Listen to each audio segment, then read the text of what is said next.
Welcome to my YouTube channel. This is Roja. In this channel, you can learn grammar in easy way. Today's topic is verb definition, types, and examples. A verb is a word that shows an action or state of being.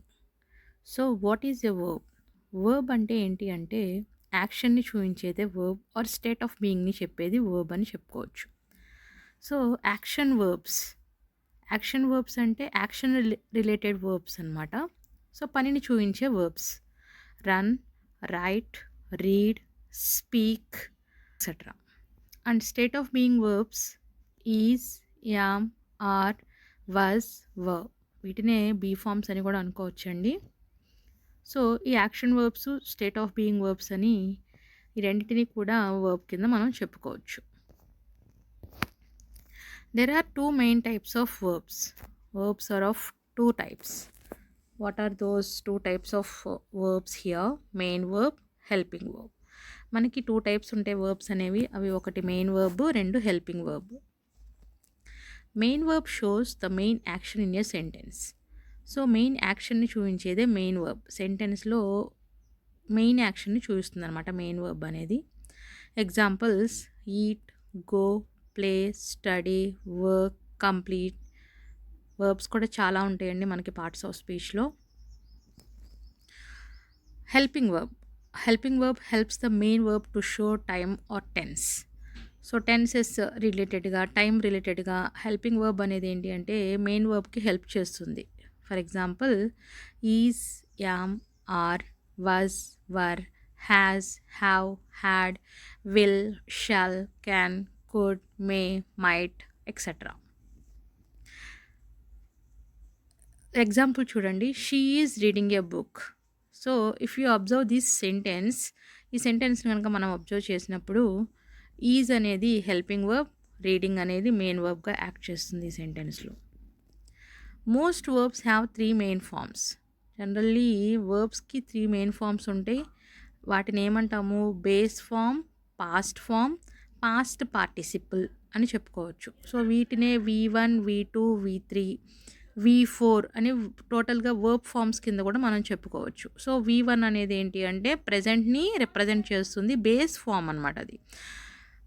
Example right అనేది V1 అయినప్పుడు V2 form అనేది past form అవుతుంది, wrote. Past participle అనేది V3 form అవుతుంది, written. Past participle ఈ V1, V2, V3, V4 అనేవి మనకి tenses టైమ్స్లో బాగా యూజ్ అవుతాయి. Verb may have an object. జనరల్గా వర్బ్స్కి ఆబ్జెక్ట్ అనేది ఖచ్చితంగా ఉంటుంది. Subject, object, verb. సెంటెన్స్కి మెయిన్గా ఉండేవి ఈ 3 పార్ట్స్ అనమాట. ఎగ్జాంపుల్ చూడండి, హీ ప్లేస్ క్రికెట్.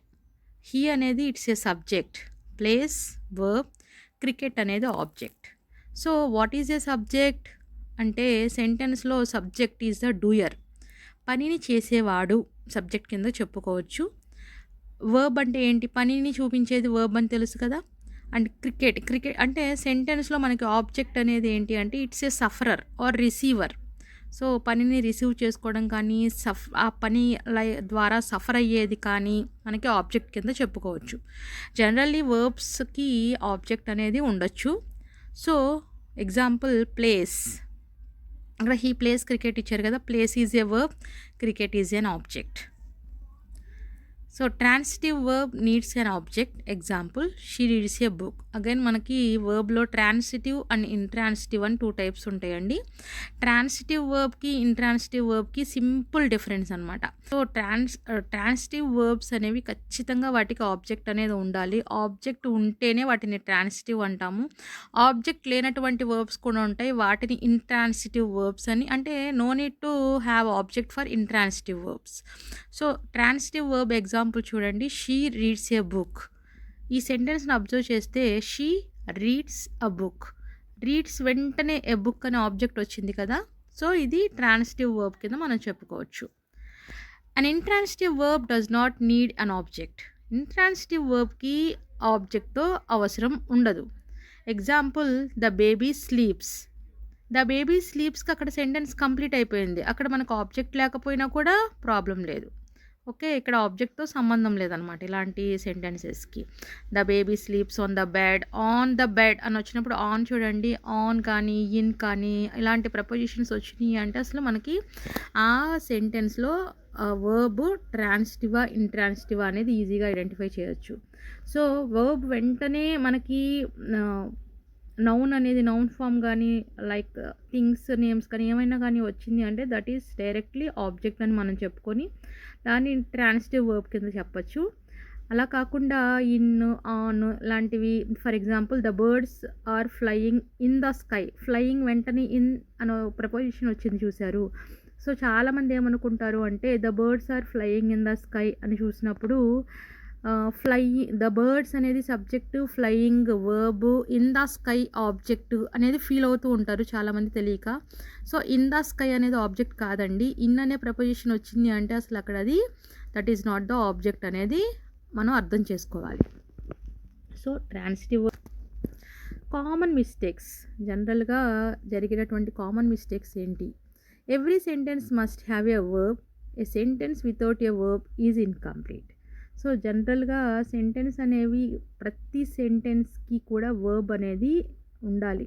వర్బ్ అనేది లేదు అంటే గనక దట్ ఈజ్ ఇన్‌కంప్లీట్ సెంటెన్స్ కింద మనం చెప్పుకోవచ్చు. Those are not called sentences. Those are called as phrases.